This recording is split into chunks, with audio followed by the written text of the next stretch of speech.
Day 8 of cycling to India.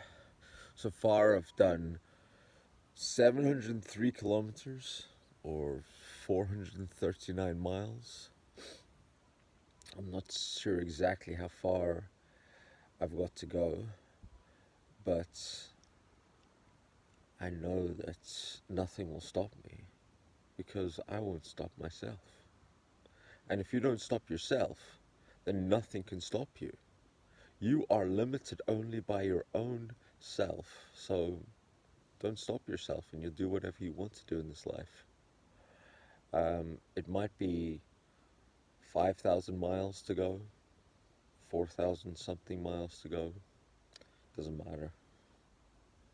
I won't stop myself. I'll make it.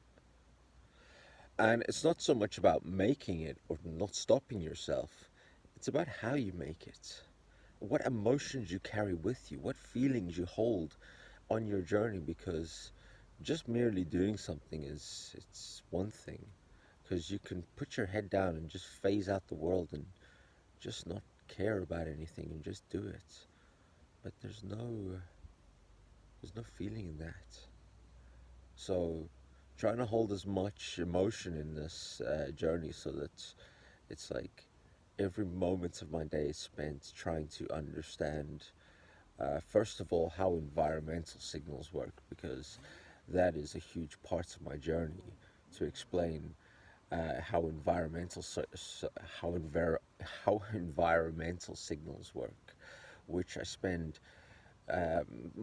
all of my time watching and paying attention to, but also the feelings that build your imagination, because it's your imagination that creates your life and creates the life around you and creates everything in life, because your imagination is connected to the imagination of life, where life is the imagination of itself. If you were to take a pair of binoculars and look out into space, into the furthest reaches, you would see what resembles a brain.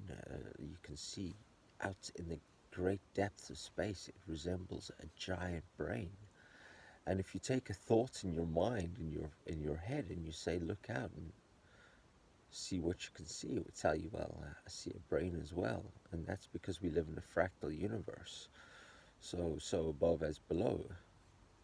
So above as below. So it's about understanding the fact that we are the thoughts of life. We are the thoughts of God. We are the thoughts of life, and the environmental signals, they are the actions of God or the actions of life, however you choose to see it. But we are the thoughts of life, the thoughts of God. We are the, the capableness of this life. And what we do with our life builds the life around us and builds the life into the future. We are the foundations of the future of life. And whatever we create in our time will either go towards the future if we put that into the future, or it'll go towards just the, the pool that surrounds us. Um, we should always want to build into the future, because building into the future, um, that's where you actually want to be. You want to be in the future. Everyone's like, what's it going to be like in 20, 20, 20 or 30, 20? What's it going to be like in 3020? I want to be there.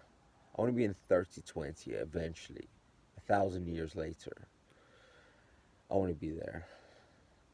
And it's possible because when it comes down to it, your environmental signals that create you as a person, they are forever. They last forever. The person never dies.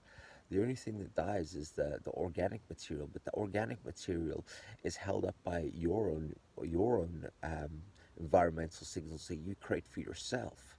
So you are the connection of your environmental signals to life, but the environmental signals of life plays its part on you as well. So you have to create a nice, easy flow into life, but then also create a strength in yourself. And then you can only be limited by the strength you put into yourself. So there's certain things in life that will shorten this limit, that will restrict this limit, and there's certain things that will give you more flow into life. Um, you can create as much flow as you like. Life will never stop you. Life will usher you into every area that you possibly build enough strength to enter. Life is yours. Life is for the living. Give it your all. Why not? There's nothing stopping you. If you don't stop yourself, nothing else will. Thank you for listening.